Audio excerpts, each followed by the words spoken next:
It's week 9 of the golfing calendar. And from the Australian Golf Centre, home of the PGA of Australia and Golf Australia, a couple of tour pros talking about the weekend golf. Now, here's Nick Allen and Mark O'Hearn. What the hell? Who proofreads this stuff? I'm a professional voiceover. I can't work like this. Is that the right one? Good. That time. Okay. Let's try it again. Now, here's Nick O'Hearn and Mark Allen on golf's hottest new podcast, Talk Birdie to Me. What sort of loser drink is that? All I'm drinking is juice Are we ready to go? for 5 days. It sound like damn a bit of English. soup and chia seed. It's called Sun Glow. Capsicum, carrot, Please. ginger, celery, and lemon. Wow. I'm doing a vegan as well? I'm doing a reset of the body because I need it badly. Hey, look, just so you know, this is a golf podcast. If you wouldn't mind, can we get moving at some stage? Seriously, we got a lot to get through today because what we saw at the Honda was ridiculous. Liv was pretty good, to tell you the truth. I mean, it held my attention. And seeing Charles Howe, the third. Thurston. What do you call him? The Sticks. You heard he say before? Well, there's Thurston Howell, or there's, off Gilligan's Island, or there's Chucky Three Sticks. Yeah, Chucky Three Sticks. I like Chucky Three Sticks. Okay. Chucky Three Sticks, what did he shoot 8 under on the last day? He did. That's strong.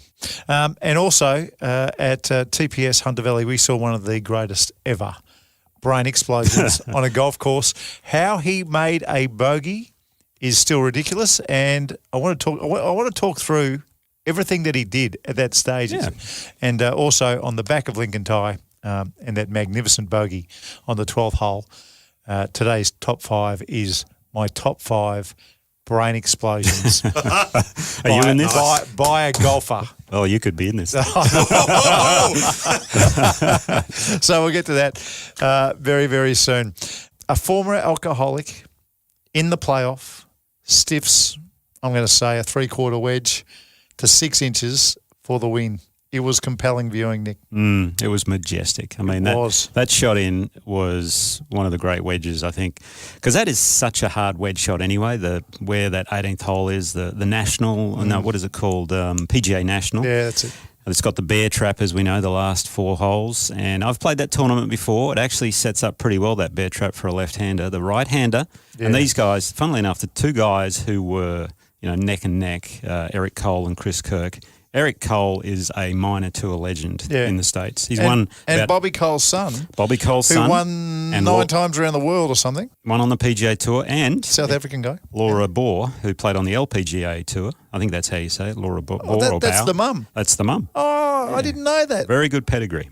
Oh, wow. Obviously. She was out there following. I saw that. And Bobby was back in Orlando, I believe. He didn't want to upset the apple cart as far as, his routine. I do that with my kids. kids. Put too much pressure. Yeah, I stay away. I think I put pressure on them. I'm sure you do. But anyway, the closing stages was fascinating viewing. I mean, they both have a right to left ball flight, so big draws.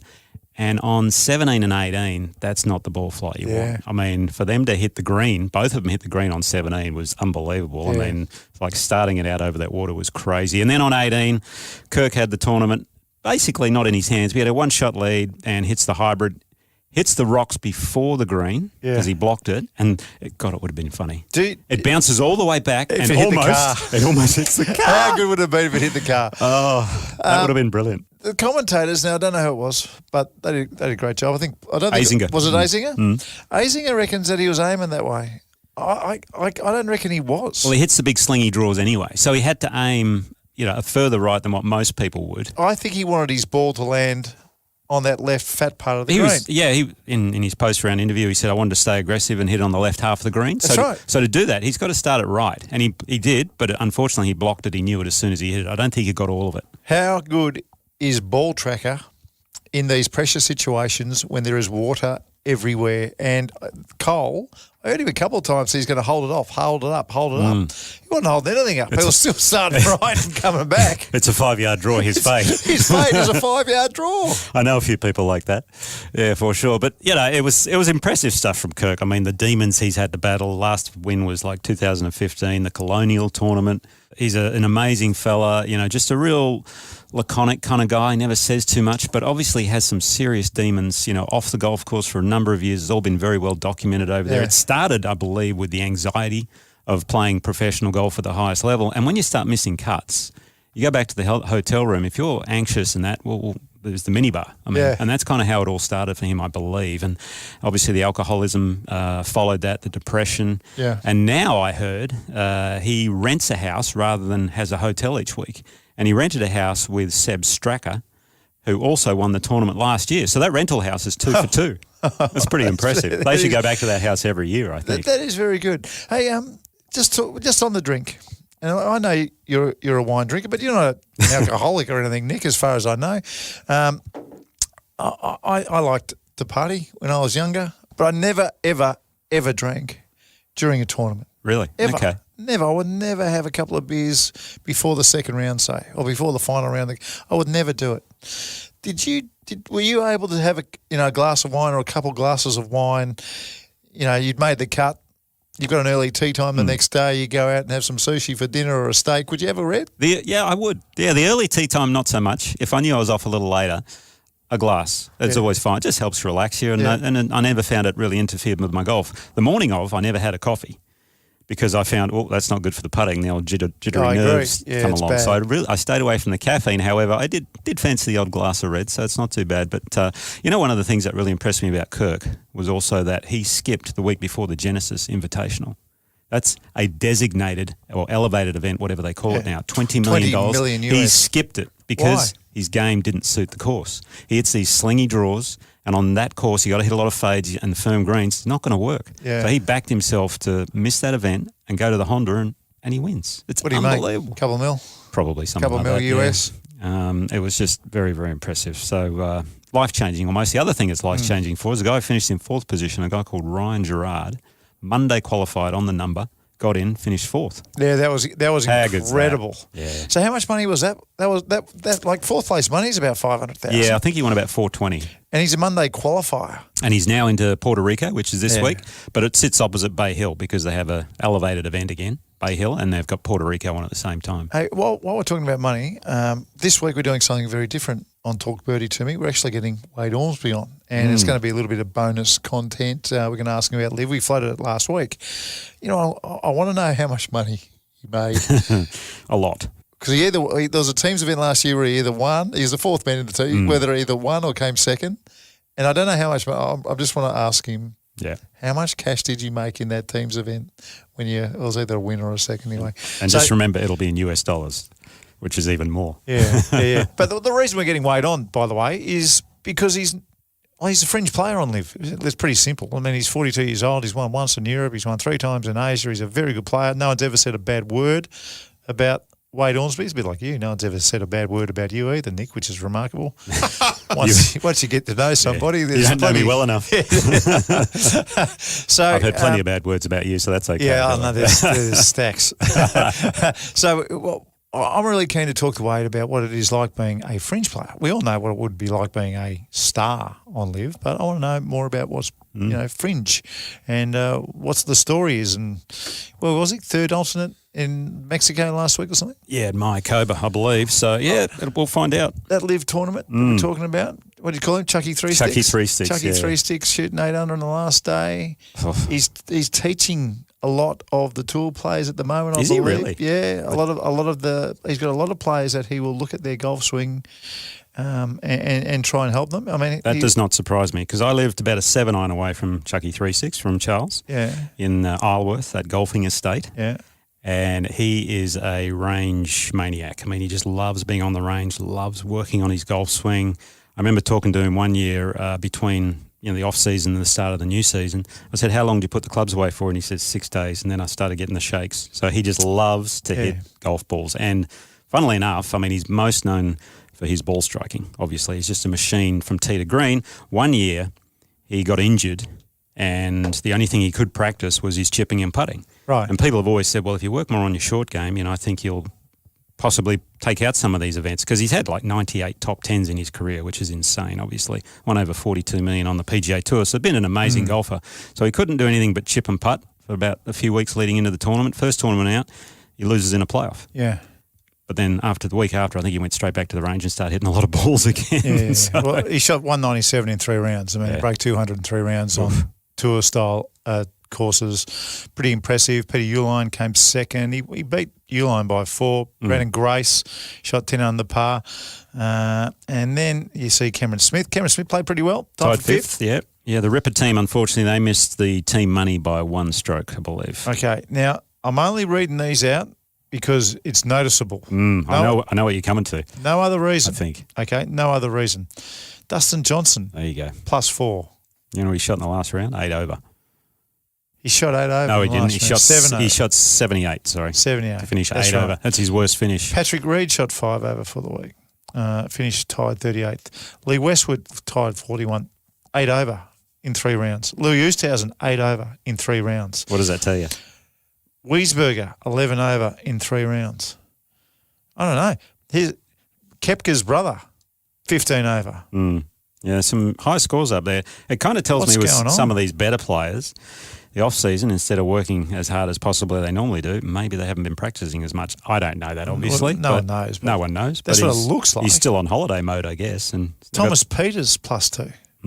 Like a lot of these guys, the names I'm reading out, they don't shoot over par at a golf course like this. I mean, I know it's pretty tough, but it was a tight course. No, it was. I know. And Jed Morgan, unfortunately, who replaced Wade, he +10. was +10. Yeah, so he didn't get 10. off to his best start. So it's look, a tough one.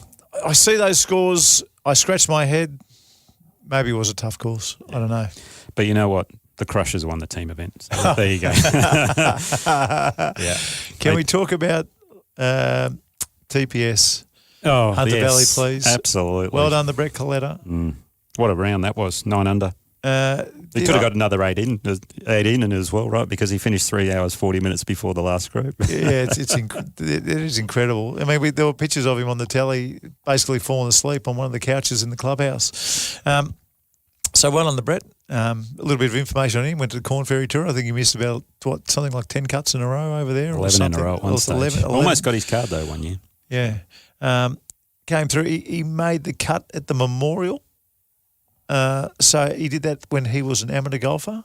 It's amazing, isn't it? You see some of these kids come through in Australia and they have so much talent, and I have no doubt whatsoever if a player, and I'm not going to go through, there's a long list of players who were stars in this country, went north and didn't quite crack it.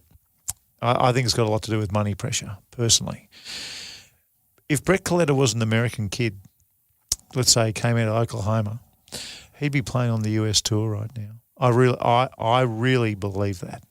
I just think the jump for so many of our youngsters when they go from Australia with, let's say, $50,000 Australian in their back pocket, and they go overseas, and that $50,000, let's call them pesos, right, lasts 2 months, 3 months, if they've got 5 tournaments to play.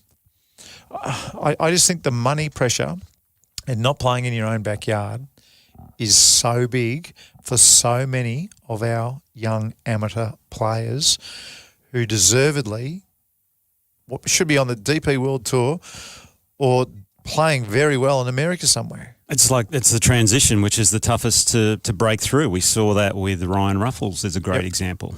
Went up to the US at a young age and got the starts on the PGA Tour, and he was meant to be the next greatest thing, obviously. And if you don't do it early at a young age, your confidence can get dented, and then all of a sudden, that's a very tough climb to come back to. Curtis Lucker's another one who's been over there, US amateur champion. He's been playing the secondary tours for a while now. You would think with his game, he should be right up there as well. I'm going to ask you a personal question. Did you ever have financial pressure when you were a professional golfer? All the time. All the time, especially early on. We mortgaged our house to go over and play mini tours in the US. Fortunately, I won the last event and paid for everything, which was great. But that's professional golf. I didn't know that about you, and I now know why you were successful, because you backed yourself in, you had a sense of adventure, and you took a risk. But for a lot of these kids, they can't do that. They actually can't mortgage their house. If they don't make cuts early, or if they go over and play these mini tours, I'm telling you, I've been over there. You don't understand how strong these mini tours are. Oh, in many respects, incredible. they are playing better golf on the mini tours than they are on the PGA Tour. And you would think that is a ridiculous thing to say, but I promise you, Nick, and you can back me up. I've been there. The golf on the mini tours, it's off the charts how good it is. Yeah. Ridiculous. I went over there in the late 90s on this trip to go play mini tours, get some experience, and the swings weren't great, but they know how to get the ball in the hole. That's right. And that's the key. Here in Australia, guys have got great swings because they're taught very well. We come through the programs and all that. In the US, it's all about getting the ball in the hole. That's right. And at the time, I didn't want to go that route because my game wasn't ready to compete with those guys. So I went the other way, went through Europe and kind of then circled back and got into the top 50 in the world and then eventually ended up in Europe and it worked out quite nicely. Yeah. So these kids who go over there, they lose their confidence on the mini tour because they think they should be absolutely braining it. And then, they don't understand that these guys on the mini tour with the weird swings and wearing 2 gloves and doing all kinds of crazy stuff that you've never seen before in your life, that golf doesn't translate to the big tournaments and the big courses that you were playing week in, week out. It just doesn't translate. And they just can't make the cuts. It's as simple as that. The money pressure's too much. So our guys, they go over, they get a taste of the mini tours, they don't get it. They come home, they might have a poor season in Australia because, there's only, 3 or 4 tournaments with some big money, decent money. If they fall $50,000 behind, the money pressure is immense. Now, just so you know, I got off to a good start when I turned professional. When I was 22, 23, I had $250,000 in my bank account. I just couldn't believe it. Wow, that's impressive. So that was from money and that's from sponsorship and stuff. I started changing my swing. And I'm only just getting the hang of those swing changes today, Nick. But that doesn't matter. But the $250,000 that I had in the bank, that turned into a recurring situation where I owed my 2 biggest sponsors, Mr. MasterCard and Mr. Visa. I owed them $25,000 each for most of my secondary career when I started playing poorly. And really poorly. And when you're trying to hole a 4 or 5 foot putt to make the cut, there's a whole different thing going on in your head. So at least I was 25, 26 going through that. There's a lot of these kids who leave Australia for the first time at 20. And don't forget, I went to America as well. So I kind of had a network over there of friends and places to stay. Some of these kids who go over there at 2021 and expect miracles to happen and they're going to be flying in the jets real soon with, with all the big boys, unless you get off to a good start, you've got money pressure waiting to happen. Now, I know Golf Australia are doing an amazing job, and they are. That they give some of our best players money, and they really try and help them, which is magnificent. But the simple fact is, if they don't make cuts, if they don't start playing really well early, that money fizzes away. Like I said, it's not 50,000 Australian dollars. In the Northern Hemisphere, it's 50,000 pesos, basically, and it doesn't last long enough. You're spot on, and that's where, as a young professional, I can tell you this, be nice to your pro-am partners because you never know where that's going to lead. A lot of my sponsors early on, that's where they came from. Same with me. Yeah. One of my big sponsors was Schweppes. Yeah. And I wore a Schweppes hat for 12 of the 15 years that I was on tour, and they looked after me really well. I was part of their family in the end. So, guy, you just don't know who you're going to play with. Never know. Be nice to everybody. Give everyone a lesson. Try and help their golf. Very good. We got stacks to get through. We got the top 5, my top 5. Your top 5. Brain explosions by golfers. We've also got the masterclass. We're going to talk a bit about Lincoln Tighe. And we're going to talk about Lincoln Tighe after we hit our tee shots on the 10th. From the Australian Golf Centre, this is Talk Birdie to Me with Nick O'Hearn and Mark Allen. Hey, before we hit these tee shots down 10, how on earth did you convince Alana to mortgage your house so you could go and play golf in America? Oh, I was very convincing. There's a mighty effort. Oh, mate. No. That's a mighty effort. Well, no, she was very understanding, and the beautiful thing about my wife is, we've always been a team. She caddied for me early on, and she knew and had that you know, Yeah. she knew I had that look in my eye that I wanted to do this, and Mate. unfortunately enough, I convinced her. It's not like you're trying to get a product into Walmart or something. You were going over to play golf and you've convinced Alana. She's a legend. I need to talk to Alana at some Yes, stage we about shall. that decision. Okay. About that decision. Speaking of interesting decisions and Yeah, all go that, you made an interesting decision to tweet this out, and it's caused quite a bit of stir on Twitter. This Oh, the is one of pennant your golf stuff, tweets. The pennant golf. So I want to read this out. This is what you said. I absolutely hate that pros play pennant. They shouldn't want to. It is a competition for amateur players. The addition of pros has added 0 to the competition, 0. And it keeps young players from senior pennant. I was staggered when introduced, and I still shake my head. Yeah, I don't shy away from that. I think it's this. What's happened to pennant golf and professionals taking young players' spots, even for 1 week. I just can't stand it. I hate it. Have you been asked to play for your club? Yeah, I have. Early days, but I made it clear 3 years in a row that I am not playing. I've been at Kingston East for 6 or 7 years, and that's up to them. I don't. If there are pros who want to play, that's up to you. Yeah. But I know the backstory of it. You know, once upon a time there were home and away matches that got in the way of too many Saturday or Sunday members missing out and playing golf. So they made it every team in Division 1 or Division 2, they host 1 week of pennant. When they did that, nobody watched pennant. So I'll give you an example. In Pennant 1, Division 1 final, Huntingdale, who I used to play with, it was myself and Richard Green. We were 1 and 2, and we played Yarra Yarra. Their 1 and 2 was Robert Ellenby and Stuart Appleby. Yep. There were 5,000 people at Cranbourne watching that final. I mean, it was huge. It was in the papers.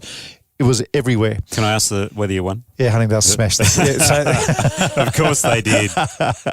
but once they started going to a different format, people stopped going. Yeah. Because instead of playing golf, you would go and watch the pennant. What they thought would happen if professionals played, they thought Ogilvy might play, or they thought Nick O'Hearn would play. Well, they thought, whoever might play, and that would drum up interest again. So I'm all for the experiment in all these things, in all walks of life. If you want to try something, then I'm up for it. Let's try it and see if it helps. But the second we know that not 500 people came and not 50 people came, but 5 extra people turn up to watch a few players play, Yep. and we exclude the juniors, once we understand that that is the pattern in the last 6 years of it happening, then let's call off the experiment and let's go back to rewarding the kids who are practicing and are prepared to play every single week for their club and the honour of playing for their club in Division 1, 2, 3, 4, 5, 6, whatever it might be. So I really hate the fact. Well, You've joined Woodlands. when I first moved back to Melbourne or to Australia up from the US, I joined Woodlands because it was reciprocal with my club in Perth, Mount Lawley Golf Club. And they asked me, would I like to play pennant? And I kind of looked at them funny. I said, what? I'm a pro. I can't play pennant. And they said, no, pros are allowed. And I thought about it and I thought, is this going to be good or not? And I kind of, my first instinct was no, because I thought, well, I'm taking away a spot from one of these young kids, blah, blah, blah. Yeah, they may come out and see me, but I've finished playing. So. Yeah. Plus, the other thing I thought was I'm on a hiding to nothing, because if I lose, they'll go, well, I beat the guy that beat Tiger twice. But in the long run, I just thought, no, I'd rather someone else take that spot. And they're going to learn so much more about their game and the competitive aspect of playing match play and the team competition, the camaraderie, etc. Yeah. And I can help the club in other ways. So that was I'm there with you. Although I think you would have been asked to come and talk to them before the season. Yeah, I've done that. I've done a couple of chats. Done that. It's great. Yep, exactly. No worries. But not one extra person, or maybe, like I said, 5 people might turn up to watch the pros play. The experiment hasn't worked. Please, Golf Victoria, please go back to the way it was and let's reward kids who are practicing hard. Mm-hmm. Now that, the dust has settled on TPS Hunter Valley, what did you make of Lincoln Tighe, who was leading the tournament by a couple after a birdie at 10, 3-putted at 11 to lead by 1, then snap-hooked a tee shot on 12 into the thick trees? Well, we're in the commentary booth, so we can't actually see what's going on in there. However, from the angle we had from the camera, you couldn't see daylight. No. And Paul Gow, our on-course commentator, said he's got nothing. Nosy absolutely stuff. Nothing. Now, funnily enough, I just spoke to Jack Munro earlier today just about a couple of things, and I said to him, you were there, you were playing with Lincoln. did you think there was any shots? He said, I couldn't see the second shot. He said, but the third one, I was there when they found the ball. And he said, he's got nothing. He said, I have no idea how he got that golf ball out onto the green and made perhaps one of the greatest fives of all time. Jack said to me he thought he could make a 10 here. That's what, because it's going to ricochet around in the trees. It's going to drop where you're going to drop the next one, et cetera, et cetera. He could have been in there for quite a while. Yeah, that's right. The first one, I couldn't believe it. It's the second one. That was the one I thought, no, please don't hit this shot. Because if he hits that shot and it stays in. Well, I'm the reverse. See, that first one, I'm thinking if this doesn't work out, he's got nowhere to drop it. Yep. Whereas the second one, you think, well, I got no other play now. I've just got to hit it. But I was thinking at that stage too, I agree with that. I was thinking if he hits this and it goes into a spot that really, truly is unplayable, he's got to go all the way back to where it first crossed the hazard line and play his 1, 2, 3, fourth shot. Plus penalty. Fifth shot. At least. I don't know. I lost count at that stage. I think we're up to 6 or 7 if he had to take a drop. It was one of the great brain explosions I've ever seen, and he still had a chance to win. And I tell you what, Lincoln, if you happen to listen to this, all power to you, because to recover from what you did at 12, the way you must have been feeling inside after losing the playoff at the Vic PGA, that was a mighty effort to hang in and get to a playoff. It certainly was. And the funny thing was, because they didn't win the tournament, they had to go Monday qualify for the New Zealand Open, which is on this week. Now, guess what? Jack Munro shot 7 under and got in. He won the qualifying. Lincoln Tighe, unfortunately, he shot 3 under. He didn't get in. So they're going to have to, or he's going to have to wait another week. Anyway, well done to everybody. Tribulations of professional golf. Yeah, well done to everybody that tournament, and well done to the PGA and WPGA for putting on the TPS events. They have been great. Okay, bad luck for not getting into New Zealand, but speaking about brain explosions, it is time for my top 5 all-time golfer brain explosions. This could go anywhere. A bit like that second shot of Lincoln's. Buckle yourself in. Buckle yourself in. Number 5. Okay. Let's go back to the Lakes. John Daly. Hit 9 balls in a row, emptied his bag into one of the lakes during that week. I think it was an Australian Open. Just kept on going until he had no balls left, so that way he had to be disqualified, and then walked off the course, and then his wife, I think, belted a cameraman on the way out as well. And probably had the matching outfit too, I assume. So that must have been the 11th hole. Yep. That's my number 5. Okay. Number 4, Sergio Garcia killing snake after snake after snake, and he spit in the hole at one stage as well. I was going to say which instance. Yeah, he spat in the hole once. He kicked his shoe off at Wentworth one year. There's been some interesting... that's just hard for me to comprehend that a grown man can carry on like that. I get John Daly. I get that one. Yeah, you're frustrated and you don't want to play anymore. Empty your bag. I don't get Sergio doing all that stuff. Now, this one's got nothing to do with a golfer on a golf course, but it is a golfer who's lost his mind. Greg Norman. He's not the great white shark anymore. He's the great white nudist. And I just I don't want to see this man. Okay. I don't want to see this guy nude anymore. All right. But I'll tell you what, he does have a great rig. Oh, well, they call him the hammerhead now, right? The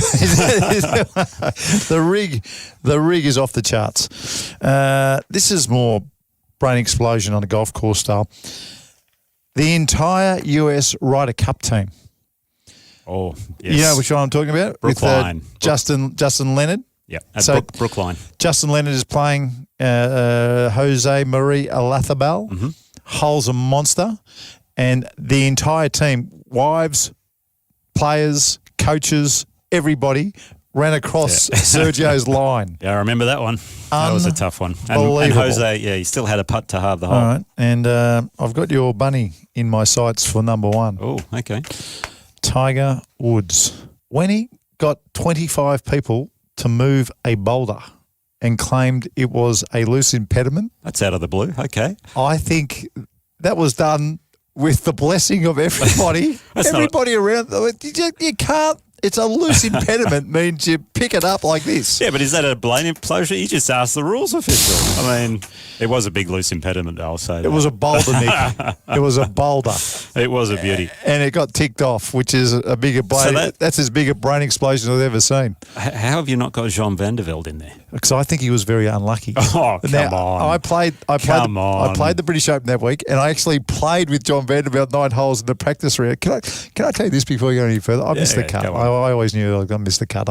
I actually led qualifying. I led qualifying with two others, Michael Campbell, who went on to win a US Open. I missed qualifying. I'm glad I did after looking at the golf course. I'll talk about that. So Michael Campbell and a little amateur kid called Luke Donald, who went on to be number 1 in the world. So it was the three of us. And here I am talking to you in a stupid bloody podcast. I went straight there. My caddy came from the States. And away we went and walked onto this tee. John van der Velde used to play a lot of golf in Australia. I hadn't seen him for ages. He goes, "Come on, let's go play 9." We played 9 holes. And honestly, mate, my caddy and I were laughing at him. Most people laughed at my game, all right? Most people laughed at the way I hit the ball. We were laughing at him. That's how bad he was hitting the ball. Really? Anyway, so we missed the cut. I went and got drunk for 2 days. For 2 days. For 2 days, my caddy and I, we had a great time around Scotland. Maybe you should have got drunk before you teed off. I played like I was drunk. Anyway, we finally sober up. We turn the telly on. British Open comes on. They show the leaderboard. And Van der Velde was leading by 5. And we're looking at each other going, what? That is impossible. How on earth is this guy leading by 5? He hit it like a dog on Tuesday. And you said he got unlucky. Yes. Now, I'm going to get to this bit. So okay. I'm going to cut to this bit. That week, the ball was running. It wasn't the rough. It was you couldn't slow the ball down. You'd hit – at one stage, I had a 275-yard run out on one of the dog legs, and we hit 6-iron off the tee. It wasn't even windy to stop the ball. The ball just wouldn't slow down. It just would not stop. So when he hit the ball right off the tee with the 4-shot lead on the 72nd hole. And it bounced over the burn. No, I didn't get to that. I'll get that in a tick. Yes, that's right. We bounced over the burn. But if he was going to hit a wedge to lay up, it was really narrow and bouncy. So there was no guarantee he could hit a wedge and land it. So he looked down there and he said, if I hit it in that grandstand, I'm going to drop it right next to the green. All he had to do in that point was not go left, which was out of bounds, and hit it over the into the grandstand, over the berm and into the grandstand. And that's exactly what he did. I get it, but however, if you can't chip a wedge 60 metres onto the fairway, we're not talking about a green, we're talking about a fairway, something is wrong. So what it hit this. It hit a roll thing. It bounced backwards, bounced on the rocks, and then I think he was unlucky. That's what I think. Can you remember what Craig Parry said to him? No. Because Craig Parry was playing with him. Yep, I know. He held a bunker shot. That's right. Craig Parry should have won that, the way he was going. Anyway, his ball was kind of only an inch below the water. Yeah. And Parry walked up to him and, the famous shot, he's just looking at the ball. And Parry's walked up and he goes, hey, the tide will go out in about 3 hours. You might be able to play it then. That's what he said.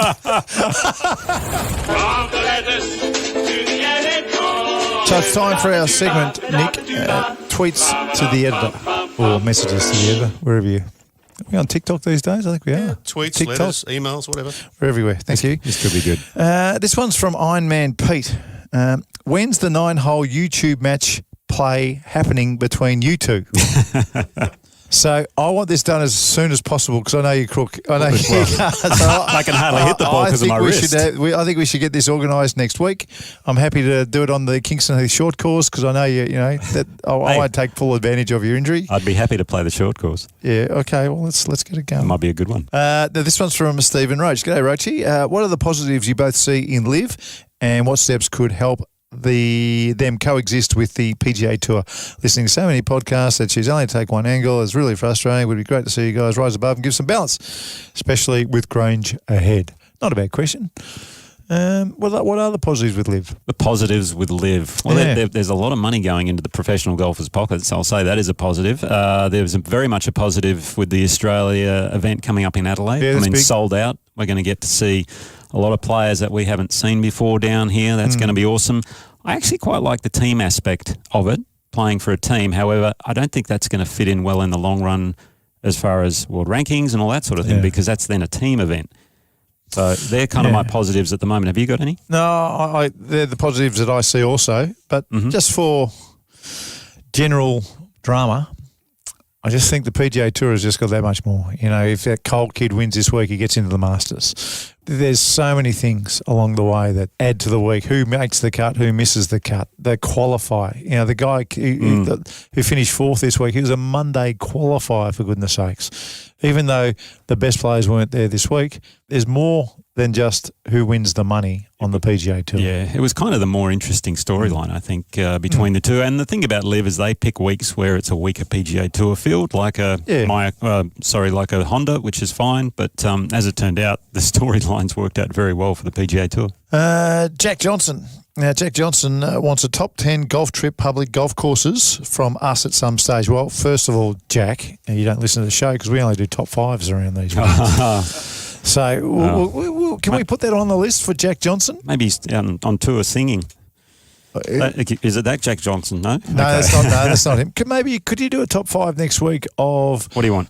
Best PGA Tour venues that punters can play on? Top 5. Well, that's going to be that'll be a tough one. That might be all right to find. Okay. And a lot of feedback, by the way, on whether pros should play. And one of them was from Ryan Ruffles. So Ryan Ruffles got into the act. Good on you, Ryan. About the pennant. About the pennant golf. Gave me a great chance to meet some of the younger lads too, who I could hopefully help out a little bit. The first bit of that tweet was that he really enjoyed going back and playing where he played pennant, even though it was just for 1 week. So that was great. Good on you. And thanks for Ryan for getting involved. That's fantastic. Hey, Mark, here's one I've got from a review on Apple Podcasts where we're kind of blowing our own horn here. This is good. Only listened to 2 episodes, but I like the format and the guys even respond to tweets and questions, which is great. That's what we're doing now. That's what we're doing. Yeah. Wasn't a fan of the Liv bashing, as I'm a Liv and PGA fan. Keep up the entertainment, boys. Righto. Did we bash? I'm not sure we bashed them. I think we said we preferred the other one. Maybe, yeah. I don't think we bashed them. But anyway, we appreciate that. Hey, Apple Podcasts, we've got a lot of 5-star ratings. Someone gave us a 2-star rating. Oh, well. Have you ever given a 2-star rating? I mean, if you don't like us, it's just either give 1 us or 1 5, star, right? mate. Yeah. What are you doing? Who gives a 2-star rating? I understand 4s and 5s and 1s. Mm-hmm. 2 or a 3, I mean, can you, that's whoever strange. that was, if you listened again this week, go back and give us a 1.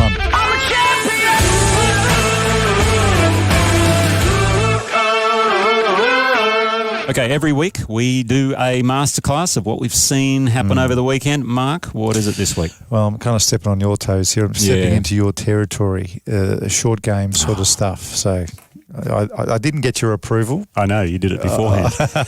That's okay. What I saw from last week's golf was some of the best wedge play and some of the worst wedge play I've seen in the heat of battle. We saw Jack Munro hit a 78-metre wedge, lob wedge, some kind of wedge from the middle of the fairway over the back, and he was out of the tournament from that point forward. And some of the other stuff around the greens was beautiful. A lot of people who don't practice all the time, they always want to know how to develop their touch.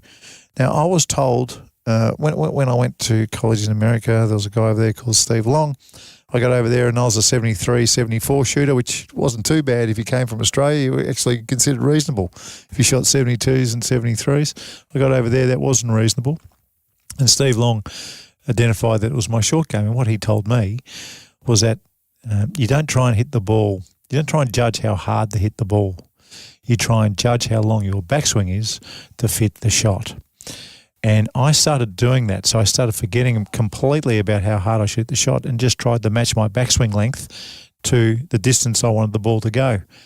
And that changed everything in a minute. I couldn't believe how easy it was to do. And it didn't matter whether it was a lob shot or a low chip. You only need the tiniest little bit of imagination and a little bit of feel. The most important thing is hit the ball out of the middle of the club face. But if you're having trouble with your game around the greens touch-wise, half wedges, chipping, bunker shots, whatever it be, start focusing on the length of backswing and try and match that to the shot you've got, and you watch what happens. I love it. Oh, thank you. Very good. You could use means a that. lot. You could use that for putting as well. Yeah, that's exactly right. It's sort of what you did last week. Not quite. And as usual, I've done the video, Nick, and it only took one take, by the way. And it's up on all our socials as soon as our podcast drops. So will the video. I'll look forward to checking out the action. Righto, that'll do us. I think we've gone a little bit over time, but good fun talking about golf with you, Nick. It really is. Don't forget, we've got a little bit of bonus material as promised. Wade Ormsby will join us in our bonus very, very soon. All right. Cheers, guys. See you, mate.